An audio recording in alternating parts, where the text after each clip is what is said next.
sa susunod na mga taon. Magtatanong ako sa iba sa inyo, naalala pa ba ninyo yung tinatawag nating love bus? Ito yung popular na pampublikong bus sa Metro Manila na sinimula noong 1970s.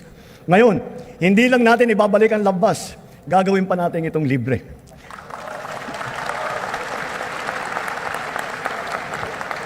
Pauna pa lamang, pilot testing pa lamang yung nasa Davao at sa Cebu. Susundan pa ito ng ibang mga lugar sa Visayas at sa Mindanao.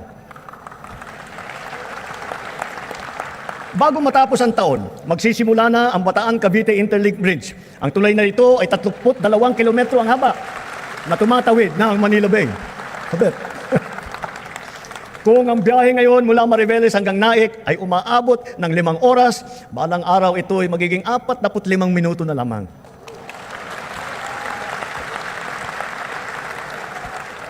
Ang mga riles ng PNR Bicol Line na sinira ng Bagyong Christine ay unti-unti nating pinatitibay at naayos na. Kasama ang Binahan Bridge. Hindi magtatagal, madadagdagan pa ang haba ng linya na ito at aabot sa Ragay, Camarines Sur hanggang Tagkawayan, Quezon.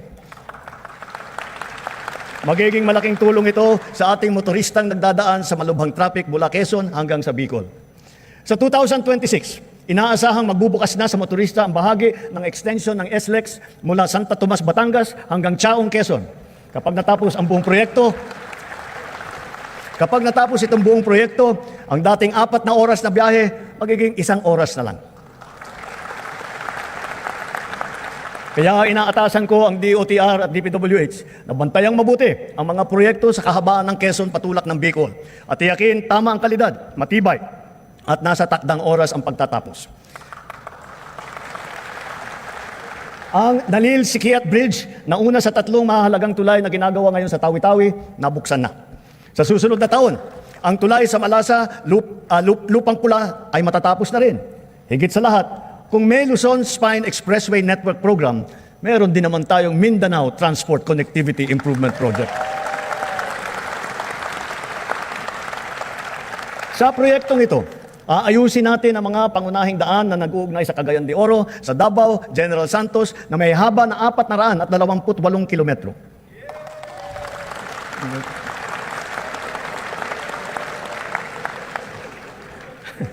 Ang rehabilitasyon ng tulay ng Guadalupe ay sukdulan ng ring kinakailangan.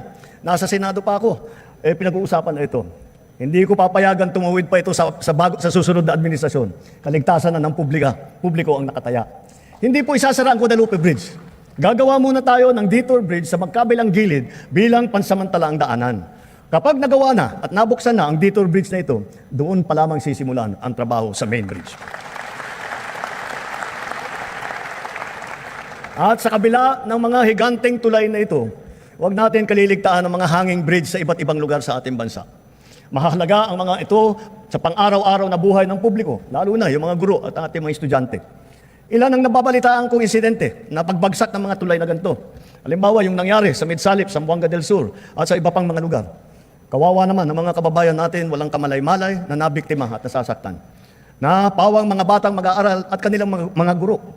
Sa DILG, DPWH at OPAPRO, buntahan ninyong lahat ng mga ito at suriing mabuti ang kondisyon. Sa tulong ng pamana at iba pang mga programa, ayusin at kumpunihin natin agad lahat sila. Sa mga proyekto, hindi natin papayagan at palalampasin ang mga katiwalian sa pangangasiwa. Ang kapalpakan sa pagdisenyo at sa pagkakagawa, ang mababang kalidad at marupok na materyales, ang pagkaantala ng proyekto, at ang kapabayaan sa tamang pagmentina at pagkumpuni. Halimbawa, sa Kabagan, Santa Maria Bridge na sa Isabela, sinimulan noong 2014. Ginastusan ng taong bayan ng 1 bilyon. 10 taon, tinayo. Nung binuksan, ilang araw pa lang, giba na agad. Napakamahal. Ang tagal ginawa, ang bilis na sira. San Juanico Bridge naman, 50 taon na, nakatayo pa rin hanggang ngayon. Ganun siya katibay. Ngunit nakaligtaan naman ang wastong pagmentina at pagkumpuni sa pagdaan ng mga dekada. Nalagay patuloy sa panganib ang publiko. Hindi po dapat ganito. Sa Build Better More, higit ang kapakanan at kaligtasan ng mamamayan ang napakamahalaga. At ang mga proyekto, tama dapat ang disenyo. Mataas dapat ang kalidad, natatapos sa takdang oras. at naaalagaan at namimintina na mabuti. Napakahalaga ng internet sa ating pagtahak patungo sa bagong Pilipinas. Kaya nitong padaliin at baguhin ang pamumuhay ng ating mga mamamayan. Hindi lang ito para sa may kaya o para lamang sa mga bata. Ito ay kailangan na ng lahat. Natapos na ang Phase 1, 2 at saka 3 ng ating National Fiber Backbone Project na magpapalakas at magpapabilis sa ating internet. Kasabay nito, patuloy pa natin pinalalawig ang libreng Wi-Fi sa buong bansa. Noong Hunyo ng 2022, mga 4,000 free Wi-Fi sites lang ang meron tayo. Ngayon, halos 19,000 ang free Wi-Fi sites sa buong bansa.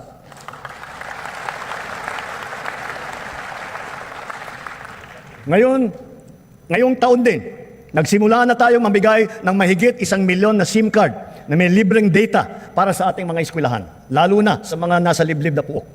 At dahil pag pinaganda at pinabilis natin, dadami pa ang mga bagong tore at cell site sa mga gida.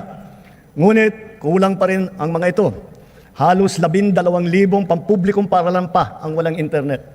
Kaya sinusiguro ng DICT at ng DepEd na bago matapos ang taong ito, magkakaroon na ng koneksyon ng internet ang lahat ng pampublikong paaralan.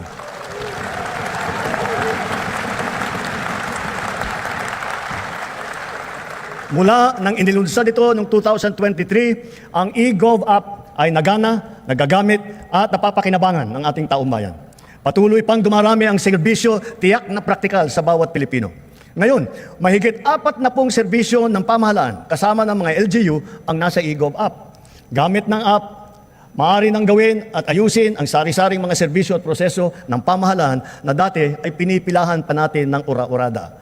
Ang renewal ng driver's license para sa PhilHealth, para sa Pag-ibig, para sa GSIS, yung mga dokumento na kailangan ng ating mga OFW, sa immigration at customs, sa declaration sa airport, kahit ang paggawa ng biodata hanggang paghahanap ng trabaho. Mga government ID natin, kasama ng national ID at marami pang iba. Hindi magtatagal, magkakaroon na rin para sa NBI clearance, beep card para sa MRT at saka LRT, at e-TIN na galing naman sa BIR. Kaya i-download nyo na po ang eGov app. Sa pinagsama-samang serbisyo sa isang mobile app, ang pamahalaan ay talagang mas malapit na at nasa inyo ng mga kamay.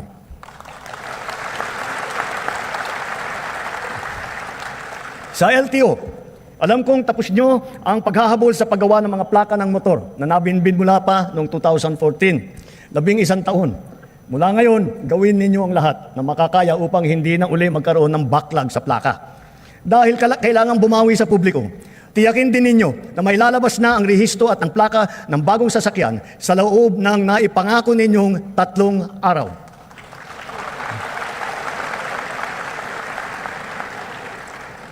Ang kapayapaan ay mahalagang pundasyon ng bagong Pilipinas. Kaya pinapatatag natin ito kasabay ng ating pag-unlad. Patuloy tayo sa pagpapatibay ng ating kapulisan at sandatahang lakas. Ang mga armamento, sasakyan, pandigma at sandata ng ating kapulisan at sandatahang lakas ay patuloy na dadagdagan, angkop sa layuning modernisasyon at komprehensibong pagtanggol ng ating kapuluan. Ang libo-libong mga nag-alsa dati laban sa pamahalaan, nagbagong buhay na at nagbabalik loob na. Tinataguyod natin kasama ang kanilang pamilya. Katuwang ang pribadong sektor, pinapaunlad din natin ang kanilang pamayanan at naglalatag tayo ng mga daan, patubig at marangal na hanap buhay. Bukod sa programang panghanap buhay, nagpagawa tayo ng mga health station, mga silid-aralan, mga water system, street light, na ngayon napapakinabangan ng mahigit 13 milyong Pilipino na ngayon ligtas na mula sa kaguluhan. At sa wakas, wala na ring nalalabing grupong gerilya sa bansa. Titiyakin ng pamahalaan na wala nang mabubuo muli. Magkakasangga ngayon ang AFP, PNP at mga dating rebelde sa pagpapanatili ng kaayusan at kapayapaan sa BARM.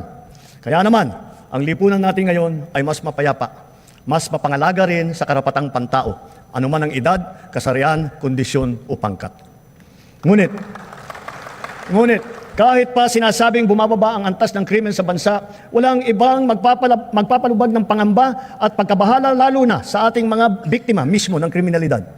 Kaya ang puwersa ng ating kapulisan ay nagbabantay at rumoronda na para nararamdaman ng taong bayan. Sila ay re-responde sa tawag ng tungkulin sa loob lamang ng 5 minuto.